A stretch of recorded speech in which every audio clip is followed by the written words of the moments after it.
I took the wreath off the front door first. My hands shook as I unhooked it from the nail, and I could hear voices inside. Chelsea's laugh, sharp and bright, the clink of glasses. The wreath was heavy with pine cones I'd hot glued on one by one, with red velvet ribbon I'd driven 40 minutes to find at the craft store. I carried it to my car and laid it carefully in the back seat. Then I went back for the garland. It was wound around the banister in the entryway, threaded with those little white lights that had taken me 3 hours to string through the branches. I started at the top, unwinding it slowly, and that's when David came out of the living room. "Mom, what are you doing?" I didn't answer. I just kept unwinding, loop after loop, gathering the garland in my arms. The lights tangled, and I had to stop to work them free.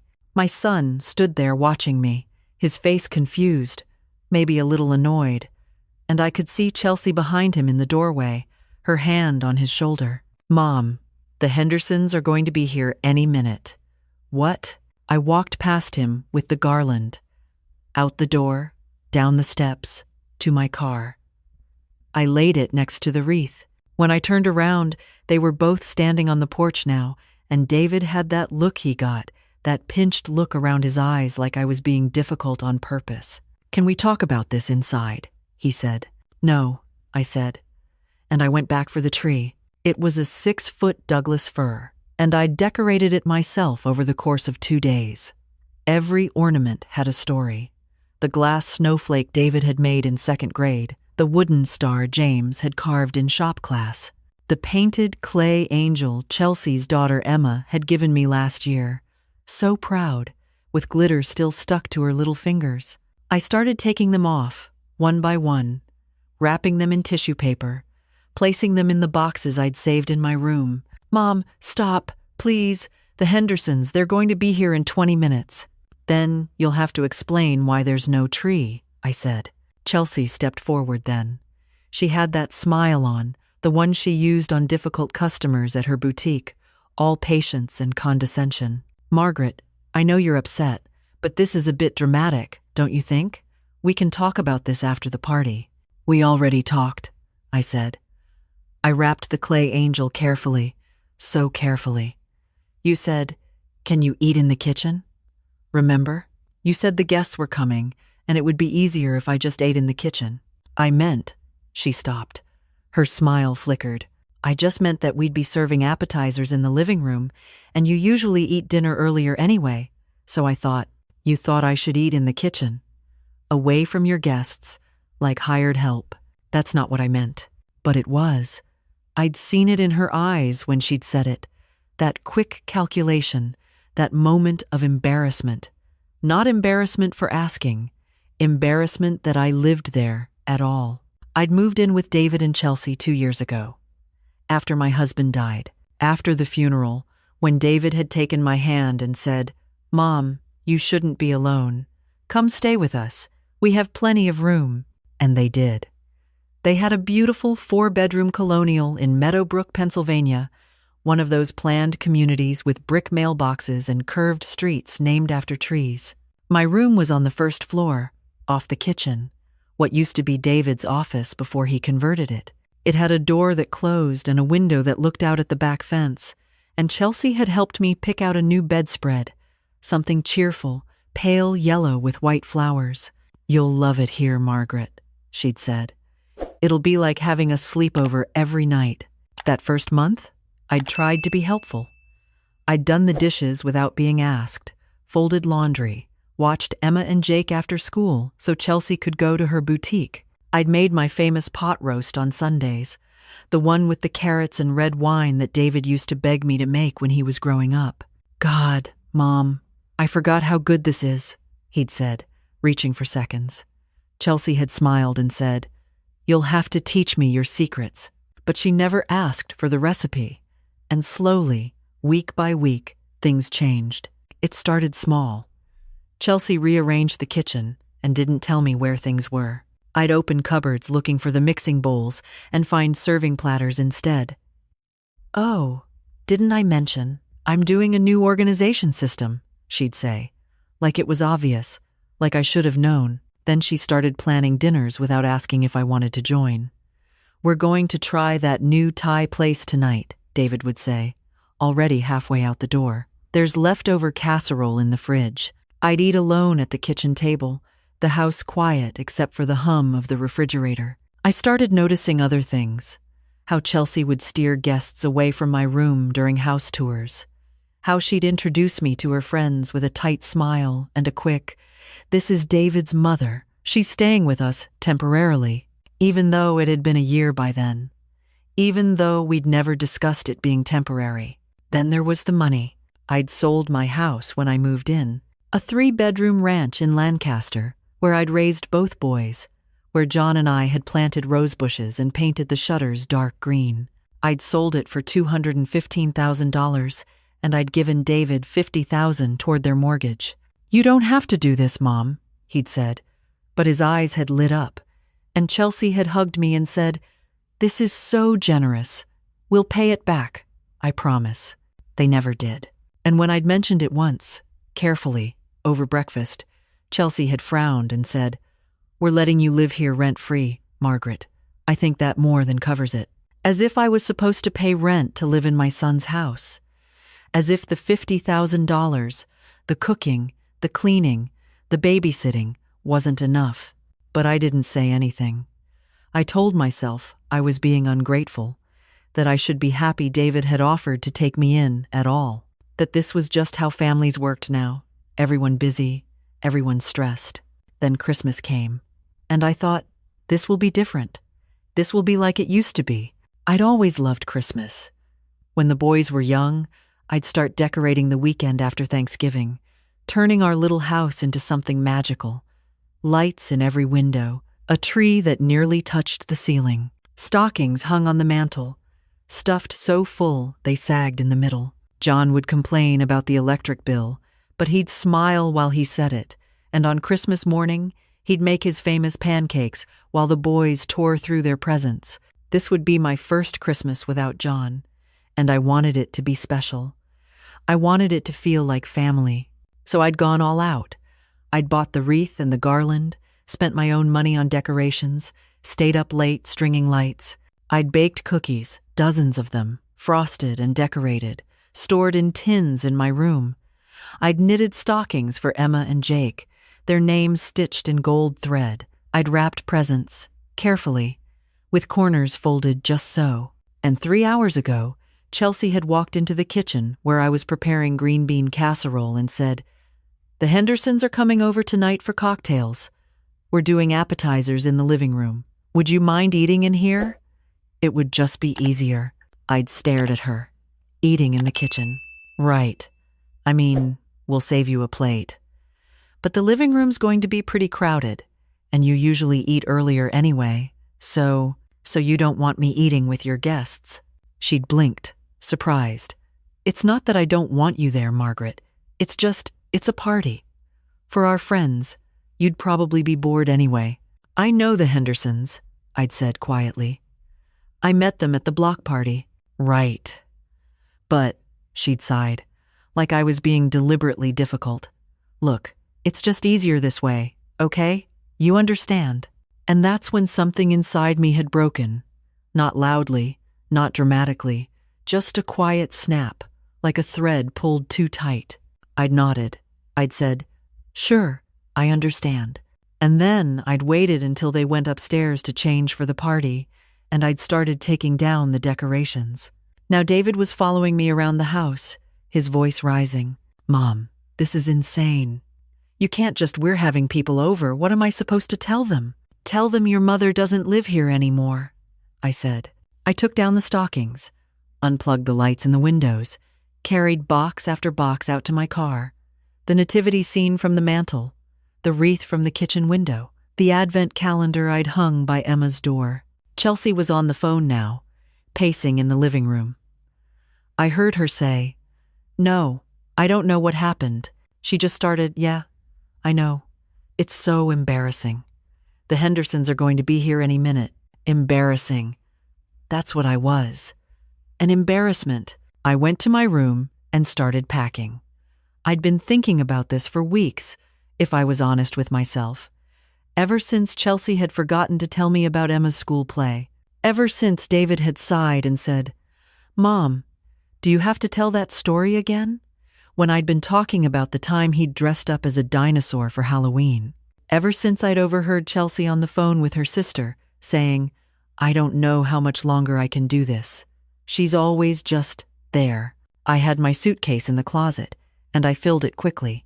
Clothes, toiletries, my jewelry box, the photo albums, the quilt John's mother had made me, my teaching certificates, framed, that used to hang in my classroom. David appeared in the doorway. "Mom, come on, don't do this." "You want me to stay?" I asked. "After your wife asked me to eat in the kitchen? After you didn't say a word?" He opened his mouth, closed it. "She didn't mean it like that." "How did she mean it, David?"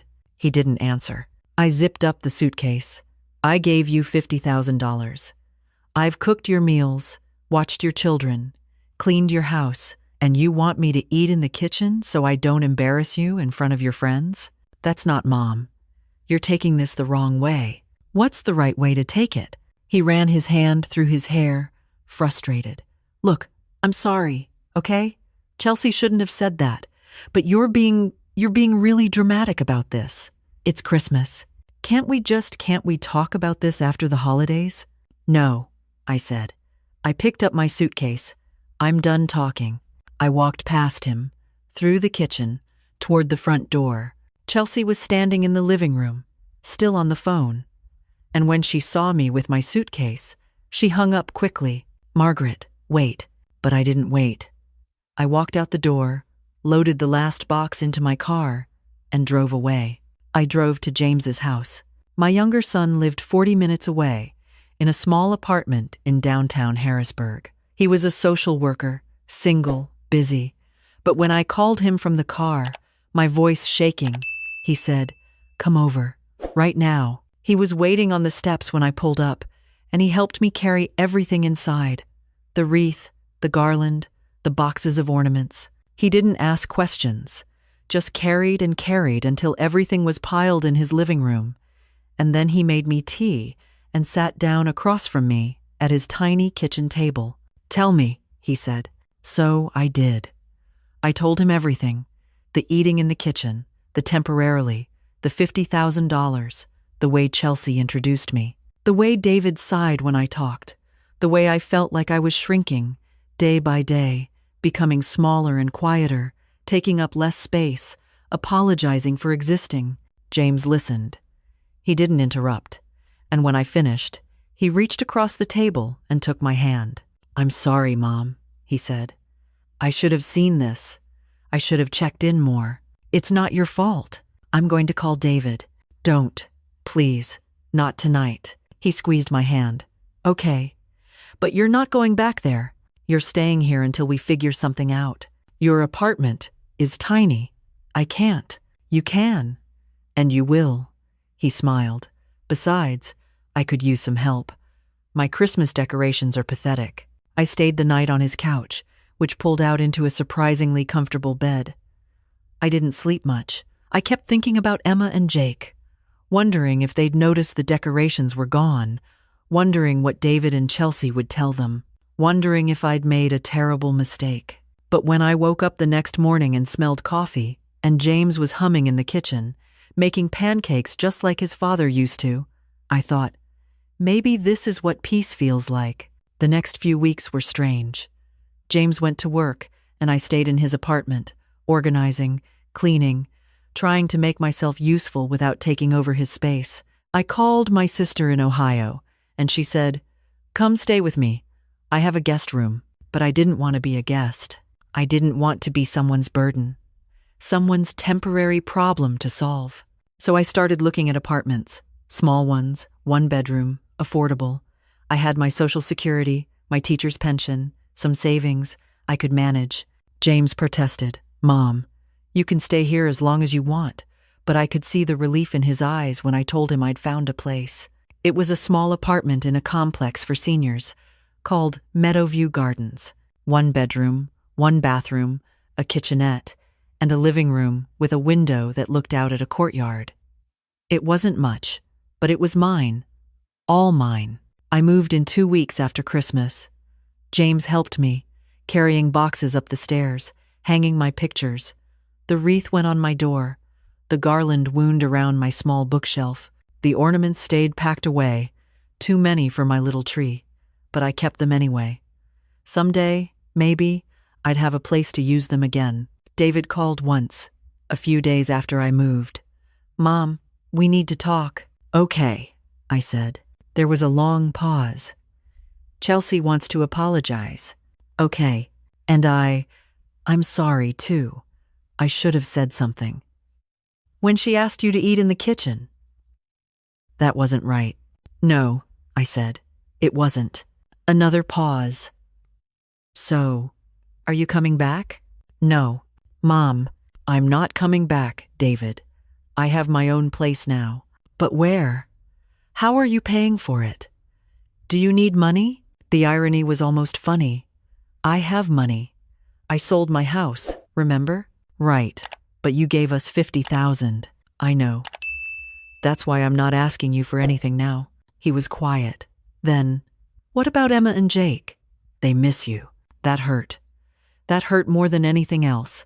They can visit, anytime. Chelsea thinks. "I don't care what Chelsea thinks," I said, and I was surprised by how strong my voice sounded.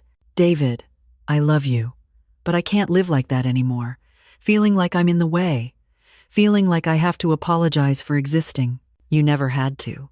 "Yes, I did, and you let me." I took a breath. "I'm not angry. I'm just done. I need to live my own life now." We hung up not long after. He didn't call again for a month, but Emma did. She showed up at my apartment one Saturday with James, her little face serious. "Grandma, why did you leave?" I knelt down so we were eye to eye. "Sometimes people need their own space, sweetheart. It's not because I don't love you, but Mommy said you were mad." "I was sad," I said carefully. "But I'm happy now. See?" I gestured around my little apartment. "I have my own place, and you can come visit whenever you want." She looked around, taking it in. The wreath on the door, my books on the shelf, the puzzle I'd been working on at the kitchen table. "Can we do the puzzle?" Of course. We did the puzzle, and then we made cookies, and James took pictures. And when Chelsea came to pick Emma up, she stayed in the car. But Emma hugged me tight and said, "Can I come back next week?" "Anytime," I said. Life developed a rhythm. I joined a book club at the community center.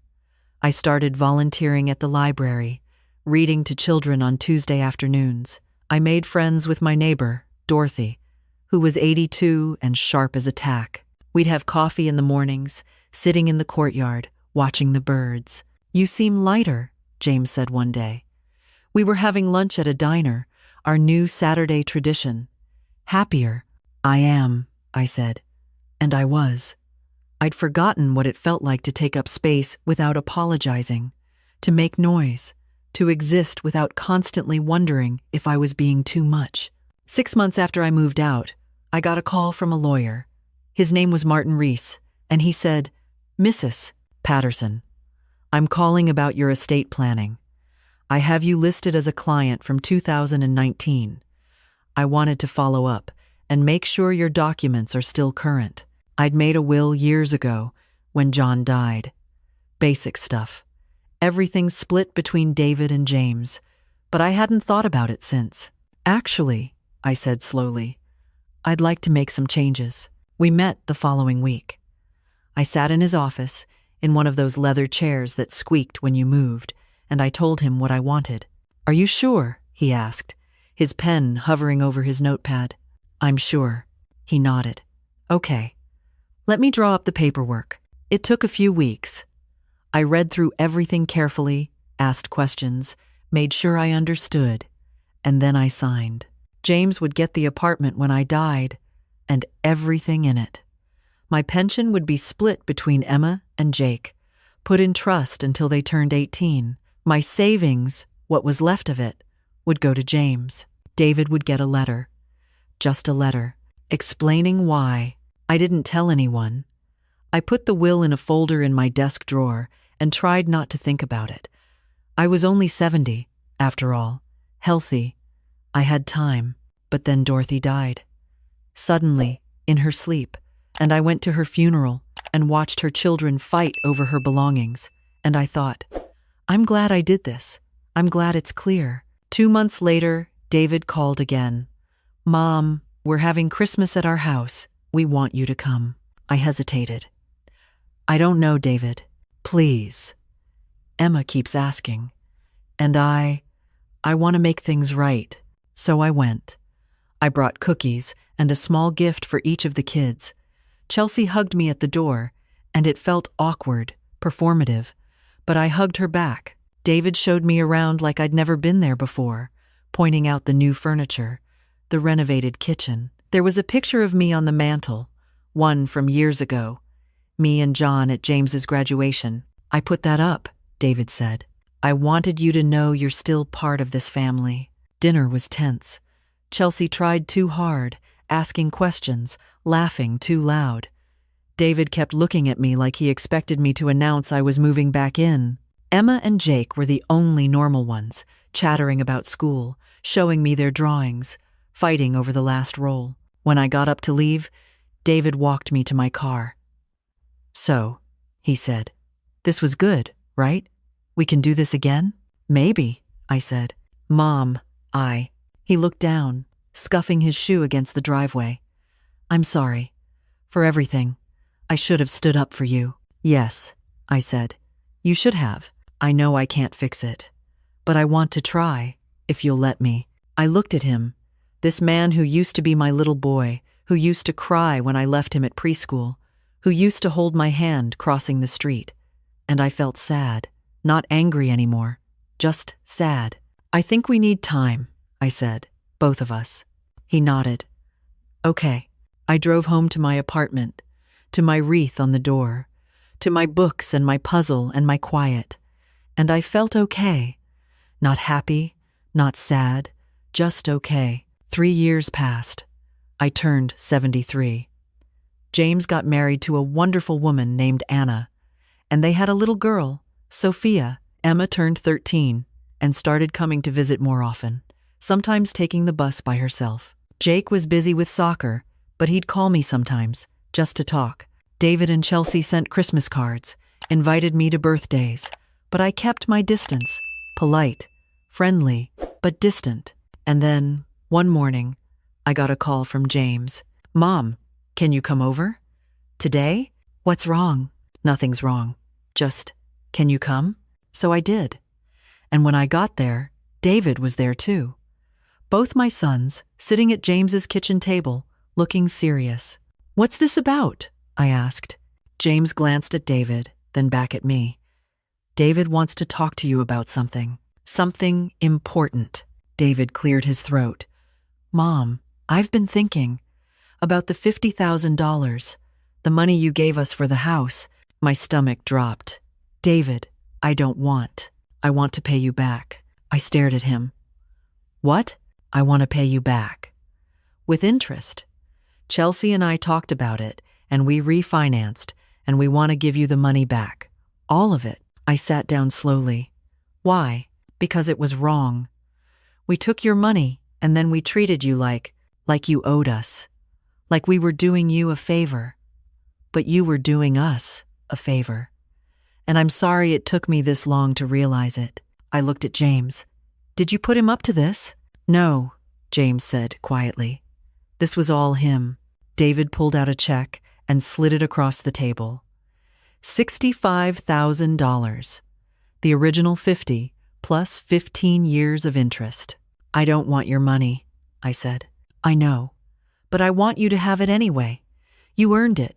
You deserve it. We sat there for a long time, the three of us, not saying anything. And then David said, Mom, can I ask you something? Okay. Are you happy? Living alone?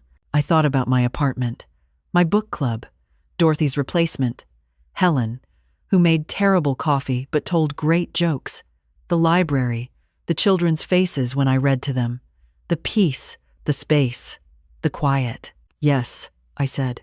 I am. He nodded. Good. That's good. I took the check. I deposited it, and I used some of it to take a trip to Maine, something I'd always wanted to do. I stayed in a little bed and breakfast and walked on the beach and ate lobster rolls and didn't apologize to anyone for anything. When I got back, I called Martin Reese. "I need to update my will," I said. "Of course. What changes would you like to make?" I thought about David, about the check, about the way he'd looked at me across James's table, about the years of distance, of hurt, of slowly learning to respect each other's space. "I want David included again," I said. "Not everything, but something. Enough." "Understood," Martin said. "I'll draw up the paperwork." A few weeks later, I had dinner at David and Chelsea's house again. Just the four of us, no guests, no performance. Chelsea made pot roast, and it wasn't as good as mine, but I didn't say anything. David asked about my trip, and I showed him pictures. Emma talked about her boyfriend.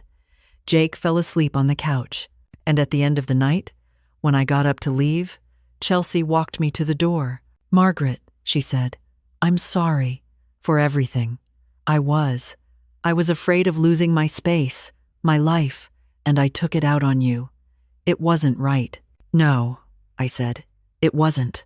I'd like to try again, if you're willing. Not living together, but family, real family." I looked at her, this woman who'd hurt me, who'd made me feel small, who'd asked me to eat in the kitchen, and I thought about forgiveness, about grace, about the fact that people can change, slowly, painfully, but they can change. "Maybe," I said. "We can try. I'm 76 now.